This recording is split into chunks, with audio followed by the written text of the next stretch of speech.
भाइयों बहनों नमस्कार। All India anganwadi news channel में आपका स्वागत है। चैनल से जुड़ने के लिए नीचे दिख रहे रेड कलर के सब्सक्राइब बटन पर आपको सबसे पहले क्लिक करना है। फिर साइड में एक नोटिफिकेशन बेल यानी घंटी बनके आएगी, उस पर जब आप दबाएंगे तो 3 घंटी आपको दिखेंगी, जिनमें सबसे ऊपर आल वाली घंटी आप लोगों को दबा लेनी है। आंगनबाड़ी सेविका सहायिका मिनी बहनों, आज के इस वीडियो में आप सबका स्वागत है। आज इसके माध्यम से आपको जानकारी मिलेगी कि वर्ष 2023 में कौन कौन सी छुट्टियां रखी गई हैं। तो इस वीडियो को पूरा ध्यानपूर्वक सुनिएगा और अंदाजा आपको लग जाएगा कितनी ऐसी छुट्टियां हैं जो बहनों की पोषण अभियान वाले कामों में या अन्य विभागों के जो भी काम होते हैं उन कामों के बदौलत जो है उनको वो भी नहीं मिल पाती और उस दिन भी उनको कार्य करवा दिया जाता है। फिलहाल के लिए आप जो ये छुट्टियां देख रहे हैं इनको रिक्की कुमार भाई हैं, माधेपुरा से आते हैं, उन्होंने भेजा है। तो आइए इस वीडियो की तरफ बढ़ते हैं और आपको बताते हैं ऐच्छिक और प्रतिबंधित जो अवकाश हैं वो कौन से होते हैं, सामान्य अवकाश कौन से होते हैं और एनआई एक्ट के तहत जो घोषित अवकाश होते हैं वो कौन से होते हैं। तो इस तरह से तीनों तरह के कैटेगरी वाइज जो अवकाश हैं उनके बारे में आपको बताएंगे ताकि आपको बेहतर जानकारी मिल पाए अवकाश से जुड़ी हुई। सबसे पहले तो हम ये बात कर लेते हैं किस मैटर में आखिरकार लिखा क्या गया है और फिर हम इन तीनों कैटेगरियों की जो अवकाश है उन पर एक एक करके डिस्कस करेंगे। लिखा है राज्य कर्मचारियों के लिए अगले साल यानी कि 2023 जो कि आगे आएगा उसके लिए छुट्टियां तय कर दी गई हैं। राज्य कैबिनेट ने मंगलवार को छुट्टियों की स्वीकृति भी दे दी है। अगले साल राज्य के कर्मी रविवार को छोड़ करके कुल 33 दिन छुट्टी का आनंद ले सकेंगे। राज्य सरकार ने कुल 39 छुट्टियां दी हैं, इनमें 6 रविवार को ही जो यहां पर पड़ रहे हैं। मुख्यमंत्री नीतीश कुमार की अध्यक्षता में हुई कैबिनेट की बैठक में इसकी मंजूरी दी गई है और यहां पर एनआई एक्ट के तहत 21 दिन की छुट्टी रहेगी। इनमें 3 दिन रविवार हैं, वहीं कार्यपालक आदेश के तहत 15 दिनों की छुट्टी रहेगी, इसमें भी 3 दिन रविवार हैं। इसके अलावा ऐच्छिक प्रतिबंधित अवकाशों की संख्या 20 दिन है, इनमें कहीं जो है किन्हीं 3 के ही जो है यहां पर उपयोग यहां पर किया जा सकता है। ऐच्छिक प्रतिबंधित अवकाशों में 9 रविवार को यहां पर जो है शामिल किया गया। अब देखिएगा आपको बताते हैं कि यहां पर सामान्य अवकाश कौन होते हैं। सबसे पहले सामान्य के बारे में जानेंगे और फिर ऐच्छिक और यानी प्रतिबंधित के बारे में जानेंगे और फिर एनआई एक्ट के तहत जो अवकाश घोषित होते हैं उनके बारे में जानेंगे। तो सामान्य अवकाश में आप देख रहे हैं जैसे कि पड़ता है आपका गुरु गोविंद सिंह का जन्म, तो यह होता है आपका 5 जनवरी को और यह गुरुवार के दिन छुट्टी मिलेगी। ऐसे बसंत पंचमी 26 जनवरी को पड़ेगी, गुरुवार के दिन वो छुट्टी मिलेगी। संत रविदास जयंती 5 फरवरी को पड़ेगी, रविवार के दिन, ये आपका देखो छुट्टी बेकार में चला गया। अब वैसे अगर इस दिन ना होती, अन्य किसी दिन होती तो आपको उस दिन का भी लाभ मिलता। अब एक रविवार के दिन पड़ी है तो चाहो रविवार समझ लो या फिर अपना ये सामान्य अवकाश समझ लो, ठीक। अब महाशिवरात्रि इसमें 18 फरवरी को पड़ेगी और ये शनिवार के दिन पड़ेगी, छुट्टी है। और सब ए बारात जो है 8 मार्च को होता है और बुधवार के दिन पड़ेगा, छुट्टी मिलेगी। सम्राट अशोक अष्टमी है 29 मार्च को, बुधवार के दिन ये छुट्टी मिलेगी। और महावीर जयंती होती है 4 अप्रैल को, मंगलवार के दिन पड़ेगी इस बार 2023 में और ये छुट्टी मिलेगी। ये अगले साल 2023 में जो जो दिन आपका पड़ने वाला है उन सब के बारे में बता रहा हूं। आगे देखिए यहां पर वीर कुंवर सिंह जयंती जो है 23 अप्रैल को पड़ेगी रविवार के दिन, ये भी आपका बेकार चला गया। वीर कुंवर सिंह जयंती जो कि 23 अप्रैल उस दिन रविवार है और इसीलिए ये भी एक आपका बेकार में अवकाश चला गया। जानकी नवमी पड़ता है 29 अप्रैल को शनिवार के दिन और बुद्ध पूर्णिमा पड़ता है 5 मई को शुक्रवार के दिन, यानी ये पड़ेगा, पड़ता हमेशा नहीं है, ये 2023 में पड़ेगा। कबीर जयंती जो है वो 4 जून रविवार के दिन पड़ रही है इस बार और इसीलिए ये कबीर जयंती 4 जून वाली आपकी बेकार चली जाएगी। रविवार के दिन पड़ रही है तो वो एक छुट्टी चली गई। चेहल्लुम आपका पड़ेगा 6 सितंबर को होगा बुधवार के दिन और ये आपको मिलेगा। हजरत मोहम्मद साहब का जन्म दिवस जो है 28 सितंबर को, गुरुवार के दिन छुट्टी आपको मिलेगी। दुर्गा पूजा सप्तमी 21 अक्टूबर को है, शनिवार के दिन, इस दिन छुट्टी है। और यहां पर चित्रगुप्त जो पूजा है और जो भाई दूज भी है वो पड़ेगा 15 नवंबर को, बुधवार के दिन और इस दिन भी यहां पर क्या है, छुट्टी है। तो इस तरीके से आपने देखा 3 छुट्टियां रविवार की निकल गई। अब यह था आपका सामान्य अवकाश।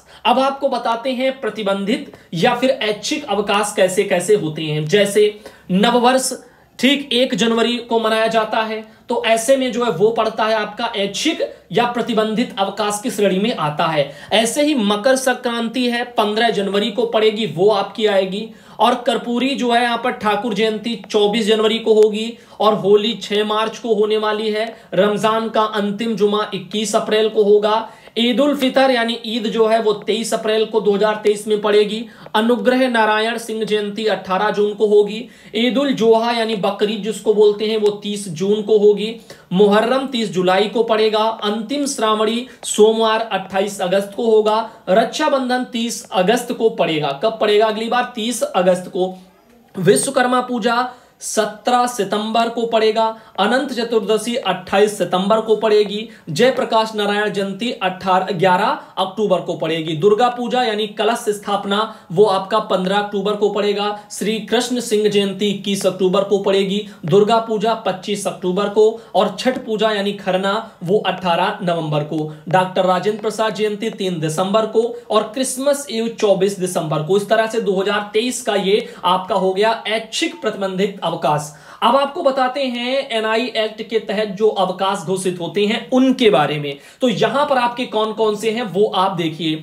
इसमें यहां पर आपका आता है गणतंत्र दिवस जो कि 26 जनवरी को गुरुवार के दिन पड़ेगा। और उसके बाद आता है होली जो कि 8 और 9 मार्च को पड़ेगी अगले साल। और बुधवार और गुरुवार 2 दिन का अवकाश इसके लिए। और बिहार दिवस जो बिहार में मनाया जाता है 22 मार्च को बुधवार के दिन होगा, इस दिन छुट्टी। रामनवमी 30 मार्च को होगी गुरुवार के दिन। और उसके अलावा गुड फ्राइडे 7 अप्रैल को है शुक्रवार के दिन। भीमराव अंबेडकर जयंती है 14 अप्रैल को शुक्रवार के दिन। और ईद उल फितर है यानी ईद है 22 अप्रैल को शनिवार के दिन। ऐसे ही मई दिवस है 1 मई को सोमवार के दिन। और ईद उल जोहा यानी बकरीद है 29 जून को गुरुवार के दिन। ऐसे ही मुहर्रम है 29 जुलाई को शनिवार के दिन। और स्वतंत्रता दिवस है 15 अगस्त यानी मंगलवार के दिन। ऐसे ही आपका श्री कृष्ण जन्माष्टमी पड़ेगा 6 सितंबर बुधवार के दिन। महात्मा गांधी जयंती 2 अक्टूबर को पड़ेगी सोमवार के दिन। दुर्गा पूजा यानी महाअष्टमी 22 अक्टूबर को पड़ेगी रविवार के दिन। ये भी आपका बेकार में एक दिन का छुट्टी चला गया। ऐसे दुर्गा पूजा महानवमी वो पड़ेगा आपका 23 अक्टूबर सोमवार को। और दुर्गा पूजा विजयादशमी जो है वो पड़ेगा आपका 24 अक्टूबर मंगलवार को। ऐसे ही दीपावली 12 नवंबर को 2023 में पड़ेगी रविवार के दिन। एक दिन का ये भी अवकाश चला गया। समझ रहे ना दीपावली का कितना बढ़िया अवकाश था। और अगर किसी और दिन होता तो वो भी मिलता और रविवार भी मिलता अगर आगे पीछे होता। लेकिन रविवार के दिन पड़ रहा तो एक दिन का छुट्टी गया। छठ पूजा 19 और 20 नवंबर को पड़ रही है रविवार और सोमवार के दिन। तो यहां पर भी एक अवकाश चला गया। अब छठ पूजा 19 को मनाई जाएगी तो रविवार के दिन वो चला जाएगा।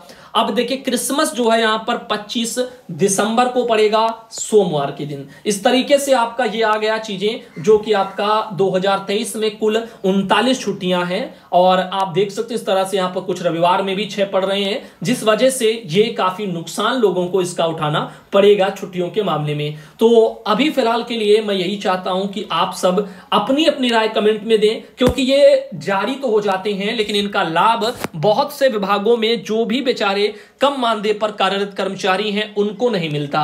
जैसे कि कोई ना कोई काम उनको, चाहे वो पोषण अभियान से रिलेटेड हो, चाहे वो आपके निर्वाचन आयोग से रिलेटेड हो, इन दोनों कामों को आंगनबाड़ी बहनों पर या अन्य अन्य विभागों की बहनों पर डाल करके उनसे जबरन करवा लिया जाता है। और संडे के जो दिन भी कई कई कार्यक्रम लग जाते हैं, जिसकी वजह से उनको उस दिन भी केंद्र खोलना पड़ जाता है और वो भी उनका अवकाश चला जाता है। इतना सब होने के बावजूद भी क्या होता है कि सरकारें उनको ना तो राजकर्मी की श्रेणी में रखती हैं और ना ही उनको उस तरह से कोई वेतन का प्रावधान करती हैं। तो इस तरीके से ये कुछ थोड़ा दुभात का जो सिस्टम है, यानी भेदभाव का, गांव की भाषा में बोलते हैं दुभात, तो वो यहां पर हो रहा है और ये मेरे ख्याल से नहीं होना चाहिए। आप सब इस मैटर पर क्या सोचते हैं अपनी राय कमेंट पे देना। फिलहाल 2023 का जिस दिन जो भी पड़ेगा उसकी सूचना आपको एक स्पेशल वीडियो के माध्यम से दे दी गई है, ताकि आप आइडिया लगा पाएं किस दिन क्या पढ़ने वाला है। और उसके अलावा आपको इनमें से कितने अवकाश मिल पाते हैं। यहां तक कि कड़वा सत्य तो यह है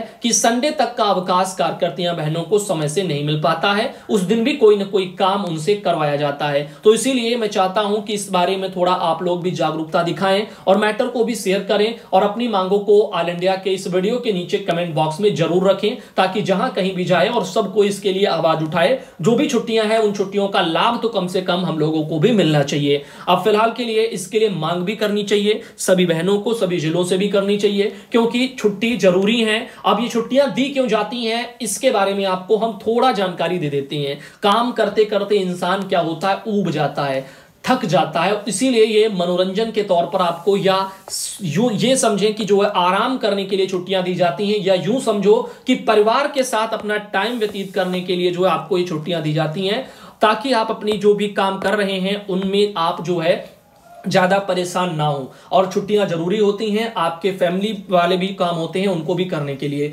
लेकिन यहां पर हो क्या रहा है, शोषण हो रहा है चारों तरफ से। गवर्नमेंटें जो है ये नहीं देखती हैं किस दिन क्या है, और जो भी दबे कुचले विभाग के लोग हैं, छोटे कर्मचारी, उनसे उस दिन भी काम करवा ही लिया जाता है। तो इसीलिए मैं चाहता हूं कि छुट्टियां लागू कराई जाएं और इनका लाभ सभी छोटे बड़े कर्मचारियों को भी मिले। और जहां कहीं नहीं मिलता है तो उसके लिए आपको लड़ना पड़ेगा और उसके लिए आवाज उठानी चाहिए। धन्यवाद। आज के इस वीडियो